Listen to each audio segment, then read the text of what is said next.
ఓం నమ శివాయ నమ. జై కొండదేవత మహాశక్తి స్వరూపిణి దేవి మహాకాళి భద్రకాళి సమ్మక్క సారలమ్మ వనదేవత వనదుర్గాయ నమ. జై సమ్మక్కాయ నమ, జై సారలమ్మాయ నమ, జై వనదుర్గాయ నమ. ప్రజలందరికీ నమస్కారము. మొదటిది మేషరాశి. ఈ మేషరాశిలో 13/7 నుంచి 27/11/25 వరకు శ్రీ శనేశ్వరుడు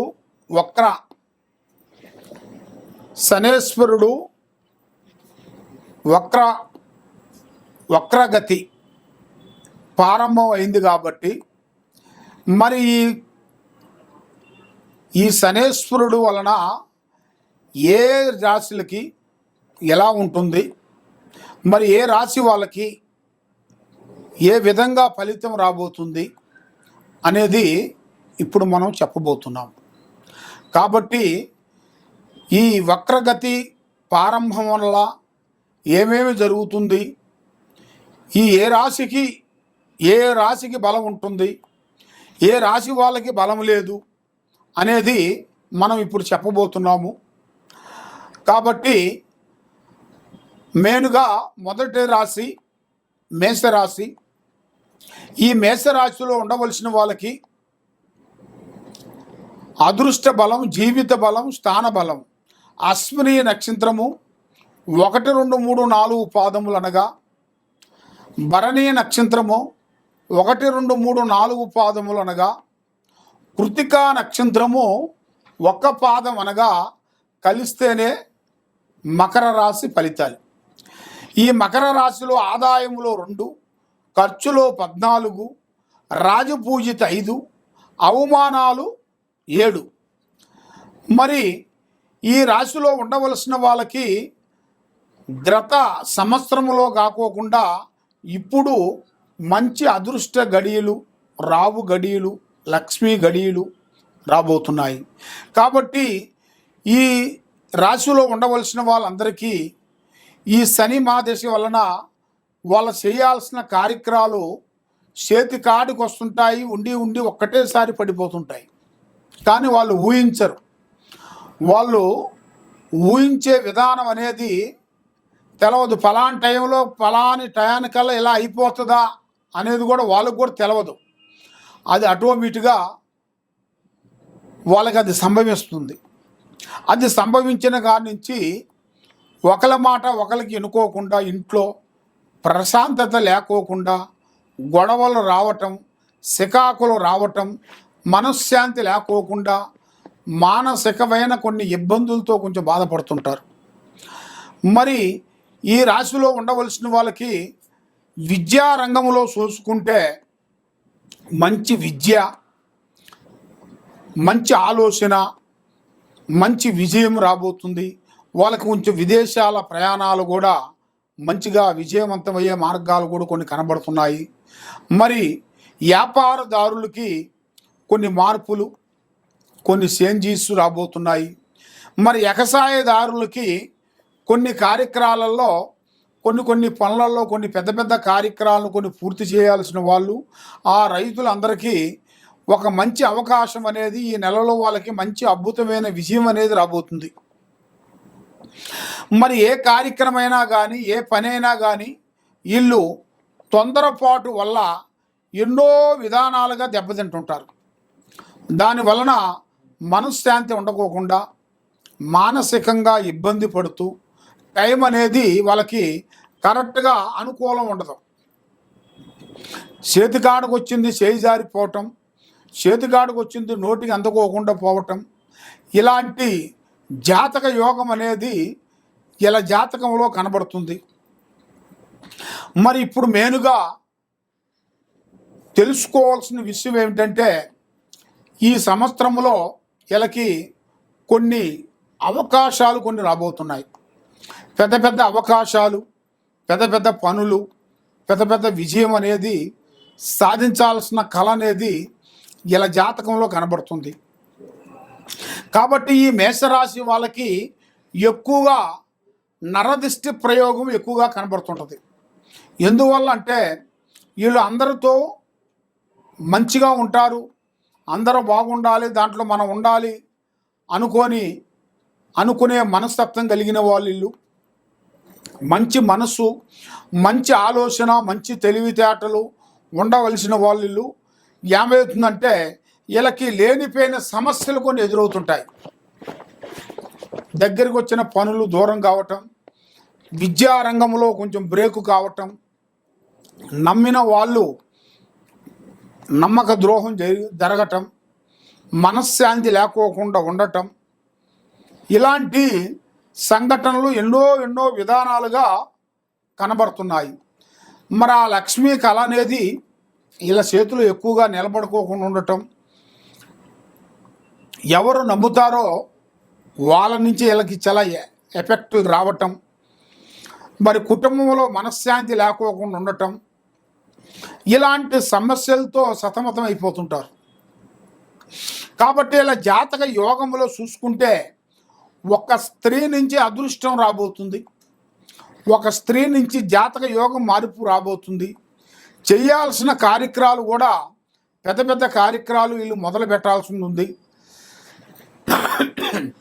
ఆ భగవంతుడు దయ వలన మంచి టయాలు రాబోతున్నాయి.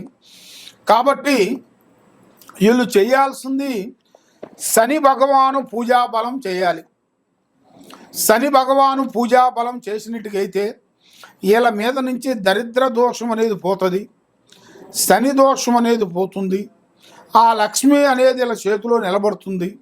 మరి ఏ కార్యక్రమం అనుకుంటారో ఆ కార్యక్రమాలు 100% వీళ్ళకి జయప్రదం అయ్యే మార్గాలు కూడా కనబడుతున్నాయి. మరి ఇప్పుడు మనసు నెలకట్టుగా ఉండకోకుండా మానసికంగా ఆందోళన ఎక్కువగా ఉంటాయి వీళ్ళకి. ఆ ఆందోళన వలన ఏ పని చేయాలనుకున్నా కూడా డిస్టర్బెంట్ కావటం, మనసు శాంతి ఉండకోకుండా ఉండటం, ఇలాంటి సంఘటనలు ఎన్నెన్నో రకరకాలుగా వస్తుంటాయి. మరి ఇలాంటిగా వచ్చిన వాళ్ళందరికీ వీళ్ళు చేయాల్సింది శ్రీ శని భగవాను పూజా బలం చేయాలి. మరి ఈ నెలలో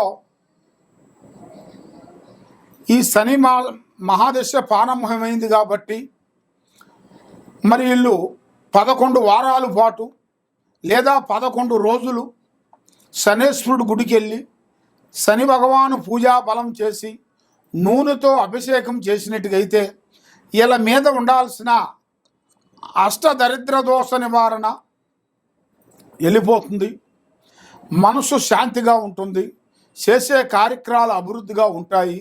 మరి ఏ కోరికలు ఏ పనులు అనుకుంటున్నారో ఆ పనులన్నీ తొందరగా కావాలంటే ముందు వీళ్ళకి ఈ గ్రహ దోష నిబంధన అనేది చేయాలి. మరి ఈ గ్రహ దోష నిబంధనకి శాంతం చేసినట్టుకైతే ఇలా జీవిత యోగములో పెద్ద స్థాయిగా ఎలగాల్సింది ఆ భగవంతుడు దయ వలన వీళ్ళకి చాలా వరకు విజయం కలిగే మార్గాలు కూడా కొన్ని కనబడుతున్నాయి. కాబట్టి మనశ్శాంతత అనేది వీళ్ళకి ఒక రకంగా లేదు, మనసు ఒక దుక్కున పని ఒక దుక్కునగా ఉంది. కాబట్టి వీళ్ళు ఏ పని చేసినా కూడా వ్యర్థమైపోతుంది. కాబట్టి ఈ టైంలో వీళ్ళు చాలా జాగ్రత్తలు తీసుకునేట్టుగైతే అన్ని పనులు విజయవంతం అయ్యే మార్గాలు ఉన్నాయి. కాబట్టి ఎక్కడెక్కడో పోయి వీళ్ళు జ్యోతిష్యం చెప్పించుకొని నిరాశ చెంది ఉన్నారు. కాబట్టి తప్పకుండా ఈ కింద ఉండాల్సిన నెంబర్కి మీరు ఫోన్ చేసినట్టుగైతే మీ పేరుని బట్టి సమయాన్ని బట్టి మేము చూసి చెప్తుంటాము. కాబట్టి మీరు చేయాల్సిందల్లా ఒకటే, మరి మీరు మాతో కరెక్ట్గా మీరు మాట్లాడుతున్నారా లేదా అనేది మీరు తెలుసుకోవాలనుకుంటే ఒకసారి మమ్మల్ని మీరు కన్ఫర్మ్ చేసుకోవాలి, అపాయింట్మెంట్ తీసుకోవాలి. తర్వాత మా నెంబర్ పైన ఏదోదో రకరకాల నెంబర్లు వేసి ఎంతోమంది మోసం చేసే మానవులు చాలామంది ఉన్నారు. కాబట్టి మీరు ఒకసారి డైరెక్ట్గా మాకు వీడియో కాల్ ద్వారాగా మాతో మాట్లాడినట్టుగైతే మీ సమస్య ఏముందా అనేది కూడా మేము చూసి దానికి తగ్గ ఫలితాన్ని బట్టి మేము చూసి చెప్పగలుగుతాం. సర్వో జనా సుఖినో భవంతు. నమః శివాయ నమః. అదృష్టం, జీవితం, లలాటకం, యోగం, నక్షత్రము, స్థాన బలము, పూజ బలం. కానీ శనేశ్వరు ఈ శనేశ్వరుడు వలన కొన్ని సమస్యలతో చాలామంది ఎదురైన వాళ్ళు ఎంతో వరకు పెద్ద పెద్ద భగవంతులు దేవుళ్ళు కూడా ఆ శనేశ్వరుడు ప్రభావం వల్ల ఎంతో బాధలు పడుతూ ఆ శనేశ్వరుడు వస్తున్నారా అంటే ఎంతోమంది భగవంతులే పక్కకు వెళ్ళిపోయారు. మనం మానవులం కాబట్టి మనం కూడా కొన్ని జాగ్రత్తలు కొన్ని పాటించుకోకుండా ఏం కాదులే అనుకుంటే దానివల్ల ఎన్నో ప్రమాదాలు, ఎన్నో చికాకులు, ఎన్నో ఇబ్బందులు ఉన్నాయి. మరి ఈ శనేశ్వరుడు ప్రభావం వలన వక్రగతి ప్రారంభమైంది కాబట్టి ఈ 138 రోజులు ఈ 12 రాసుల్లో ఉండవలసిన వాళ్ళందరికీ 13వ తారీఖు నుంచి 7వ నెల, వచ్చే నెల ఈ 13వ తారీఖు 7వ నెల నుంచి 11వ నెల 27వ తారీఖు వరకు ప్రారంభం అవుతుంది. కాబట్టి ఈ వక్రగతి శనేశ్వరుడు గ్రహ ప్రభావం వల్ల ఈ 12 రాశుల్లో ఉండవలసిన వాళ్ళకి కొన్ని జాగ్రత్తలు, కొన్ని నియమాలు కొన్ని పాటించాలి. కాబట్టి మనం ఏ కార్యక్రమం చేస్తున్నామో, ఎక్కడికి వెళ్తున్నామో, ఏ పని చేస్తున్నామో అనేది మనకి మెయిన్ ఇంపార్టెంట్ అయిన విషయం. కాబట్టి మనకి ఏం పర్వాలేదులే, మనకి భగవంతుడు తోడే ఉన్నాడు, స్నేహితులు దగ్గరలో ఉన్నాడు, భగవంతుడు ఇచ్చినట్టుగా మనకి డబ్బులు ఉన్నాయి, బంగారం ఉంది, డబ్బు ఉంది, అన్నీ ఉన్నాయిలే, ఏమి కాదులే అనుకొని అశ్రద్ధగా మనం పాటించినట్టుగైతే దానివల్ల ఎన్నో ప్రమాదాలు, కొన్ని ఎదురయ్యే మార్గాలు ఉన్నాయి. దానివల్ల కొన్ని జాగ్రత్తలు మీరు కొన్ని తీసుకోకుండా అజాగ్రత్త వల్ల మీరు దానివల్ల ఎన్నో ప్రమాదాలు కొన్ని కనబడుతున్నాయి. కాబట్టి మీరు ఏ కార్యక్రమం చేసినా ఎవరు పడితే వాళ్ళని నమ్మటం కానీ, ఏ కార్యక్రమం అయినా కానీ, ఏ బిజినెస్లైనా కానీ, ఏ వ్యాపారంలైనా కానీ ఆశతూసి అడిగేయండి, తొందరపాటు వద్దు. మీలో ఎలాంటి సందేహాలు ఏదన్నా ఉన్నా ఈ కింద ఉండాల్సిన నెంబర్కి మాకు సంప్రదించినట్టుగైతే మీ జాతకాన్ని బట్టి, మీ యోగాన్ని బట్టి, మీ నక్షత్రాన్ని బట్టి మీ కుదురు ఎంతవరకు వచ్చింది, మరి మీకు ఇంకా కుదురు నుంచి ఎప్పుడు వరకు రాబోతుంది అనేది మీ స్థితిగతులు మొత్తం చూసి చెప్పగలుగుతాం. దేనికైనా ఒక పరిష్కారం దొరుకుతుంది. మనకి ఏ గ్రహాలకైనా ఒక పరిష్కారం ఉంది.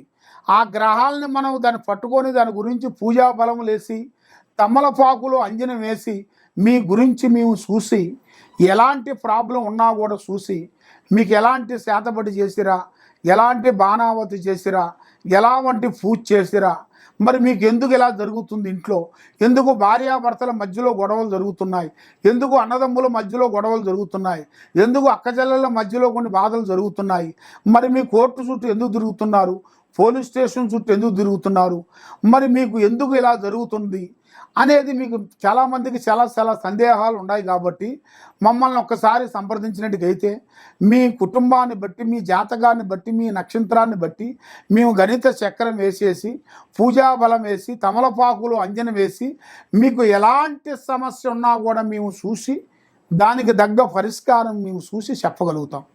సర్వో జనా సుఖినో భవంతు. ఓం నమః శివాయ నమః.